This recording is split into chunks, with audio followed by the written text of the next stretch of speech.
This morning, as I watched the leaves gently sway in the breeze, I felt this calm, this silence, the kind that makes you remember things you thought you had forgotten. And that's when a story came back to me. A story about someone who carried a quiet strength. The story of Chris Williams. There's something about watching leaves move, how they bend without breaking, how they dance even when the wind is strong.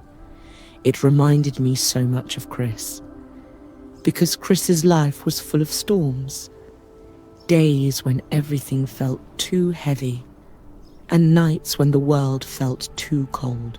He once told me about a night he'll never forget, a night when he had nowhere to go, nowhere warm, nowhere safe.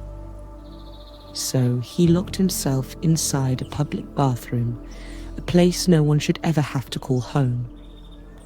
The floor was cold, the air was silent, and every noise outside made him hold his breath. But even in that darkness, Chris found something inside himself. Not loud courage, but quiet courage. The kind that whispers instead of shouts. Just like these leaves you're seeing now, fragile, but still standing. Delicate, but surviving every gust of wind. It wasn't a miracle that saved Chris. It wasn't luck.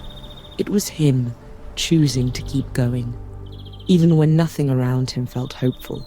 Small choices, small breaths, small moments of believing he wasn't done yet. And when morning came, light slipped into that small room, soft and warm, the way light touches leaves before the world fully wakes up. Chris stood up, tired, hurting, but alive. And that simple act, standing up, was strength. Real strength. Quiet strength.